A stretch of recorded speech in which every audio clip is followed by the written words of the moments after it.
প্রিয় ছাত্র বন্ধুরা, মাধ্যমিক পরীক্ষায় বসতে পারবেন না অযোগ্যরা, কঠোর নিষেধাজ্ঞা জারি করলো পর্ষদ। পুরো বিষয়টি কি রয়েছে তোমাদের সামনে একে একে তুলে ধরবো। অবশ্যই ভিডিওটি শেষ পর্যন্ত দেখবে যে সমস্ত বন্ধুরা আমার মাধ্যমিক পরীক্ষার্থী রয়েছে। ওকে, চলো, চ্যানেলে যারা নতুনরা রয়েছে বন্ধুরা অবশ্যই চ্যানেলটি সাবস্ক্রাইব করে দিবে এরকমই আপডেট প্রতিনিয়ত পাওয়ার জন্য। দেখো, মাধ্যমিক এক্সাম নোটিশ পর্ষদের তরফ থেকে কি বলা হয়েছে।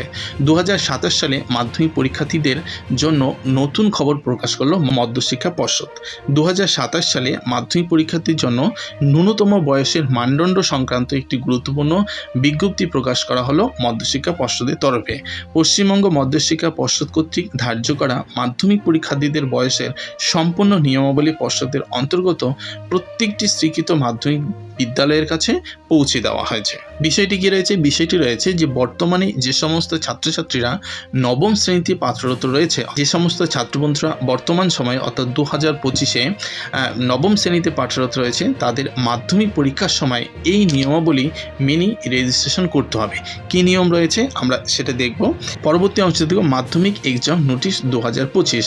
দেখো, 14ই জুলাই 2025 তারিখে পশ্চিমবঙ্গ মধ্যশিক্ষা পর্ষদের তরফে মাধ্যমিক ছাত্রছাত্রীদের জন্য বয়সসীমা সংক্রান্ত একটি গুরুত্বপূর্ণ বিজ্ঞপ্তি অর্থাৎ মাধ্যমিক এক্সাম নোটিশ প্রকাশিত হয়েছে, যেখানে বলা রয়েছে 2027 সালে মাধ্যমিক পরীক্ষার বসার জন্য ছাত্রছাত্রীদের বয়সের একটি নির্দিষ্ট সীমা জানিয়ে দিয়েছে পশ্চিমবঙ্গ মধ্যশিক্ষা পর্ষদ। এই বিজ্ঞপ্তিতে কি জানানো হয়েছে? 1 নম্বর পয়েন্টে ভালো করে লক্ষ্য করুন। 2027 সালে মাধ্যমিক পরীক্ষার্থীদের জন্ম আবশ্যিকভাবে 31 অক্টোবর অর্থাৎ লাস্ট অক্টোবর 2012 বা তার তারিখের আগে হতে হবে। 2012 লাস্ট অক্টোবরের হতে হবে বা তার আগে তারিখে জন্ম হতে হবে। ঠিক আছে, ভালো করে নোট করবে।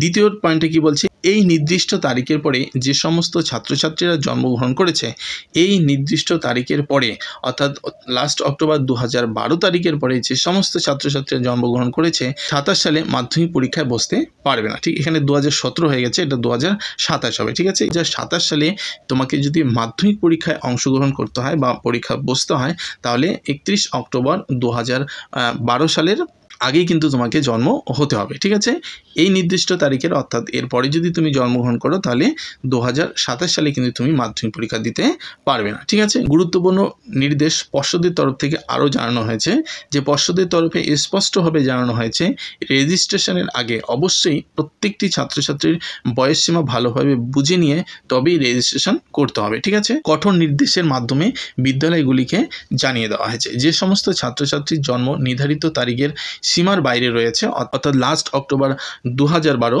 সেই সমস্ত ছাত্রছাত্রীর জন্ম নির্ধারণ তারিখের সীমানার বাইরে রয়েছে, তাদের নাম যেন কোনোভাবেই পর্ষদের কাছে না পাঠানো হয়, অর্থাৎ তাদেরকে কিন্তু রেজিস্ট্রেশন করতে দেওয়া হবে না। পর্ষদের তরফ থেকে আরও জানানো হয়েছে যে পরে যদি কোনো অযোগ্য ছাত্রছাত্রী 2027 সালে মাধ্যমিক পরীক্ষার জন্য পাঠানো হয় তবে তাদের রেজিস্ট্রেশন সার্টিফিকেট তৈরি করা যাবে না।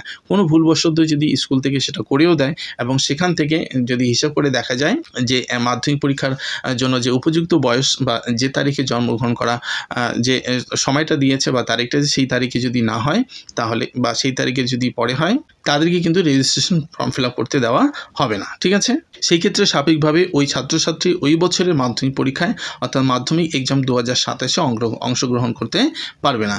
এর পাশাপাশি পর্ষদের তরফ থেকে অভিভাবকদেরও অনুরোধ করা হয়েছে যে সঠিক জন্ম তারিখ দেখে বুঝে তবেই কিন্তু ছাত্রছাত্রীদের রেজিস্ট্রেশন করানো, প্রয়োজনে বিদ্যালয়ের সাথে যোগাযোগ রাখার নির্দেশ দেওয়া হয়েছে। ওকে, এই ছিল বন্ধুরা মাধ্যমিক পরীক্ষার্থীর বয়স সংক্রান্ত পর্ষদের তরফ থেকে একটি গুরুত্বপূর্ণ বিষয় বা নোটিশে যে বলা হয়েছে সেটাই আমি তোমাদের সাথে তুলে ধরলাম। ওকে, সুতরাং এরকমই ছোট বড় আপডেট প্রতিনিয়ত পাওয়ার জন্য অবশ্যই চ্যানেলটি সাবস্ক্রাইব করে ভিডিওটিকে একটি লাইক করে দিও।